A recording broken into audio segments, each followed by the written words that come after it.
تو حج کی نیت اصل چیز تو یہ ہے کہ آپ کے دل میں حج کا ارادہ ہے، آپ نے ارادہ کر لیا کہ آپ حج کو جا رہے ہیں، اور اس کے ساتھ آپ نے تلبیہ پڑھنی ہے۔ یہ تلبیہ کے قائم مقام آپ نے الفاظ کہنے، اللہ اکبر، الحمدللہ، اس طریقے کے الفاظ آپ کہہ لیں، تو یہ یا تو تلبیہ پڑھ لیں لبیک اللہم لبیک، یا اس کے قائم مقام آپ کہہ لیں، یہ آپ کی نیت ہو جائے گی۔ اور اگر آپ عربی میں نیت کرنا چاہتے ہیں، یعنی عربی میں جو الفاظ ہیں وہ پڑھنا چاہتے ہیں، تو آپ یہ الفاظ بھی پڑھ سکتے ہیں۔ بسم اللہ الرحمن الرحیم، اللہم انی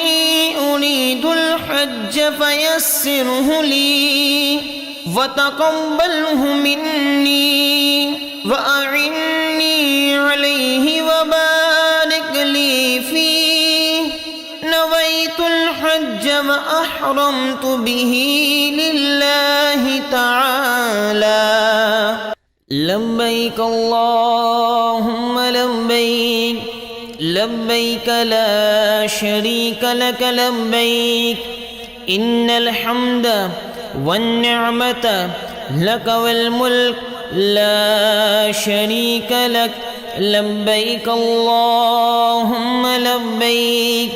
لبیک لا شریک لک لبیک، ان الحمد والنعمت لک والملک لا شریک لک، لبیک اللہم لبیک، لبیک لا شریک لک لبیک، ان الحمد والنعمت لک والملک لا شریک لک۔ اس طریقے سے آپ کی نیت ہو گئی، خواہ مرد ہو یا عورت ہو،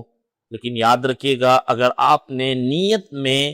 ساتھ تلبیہ نہیں پڑھا یا آپ نے اس کے قائم مقام کچھ نہیں کہا تو یاد رکھیے گا احرام شروع نہیں ہوگا۔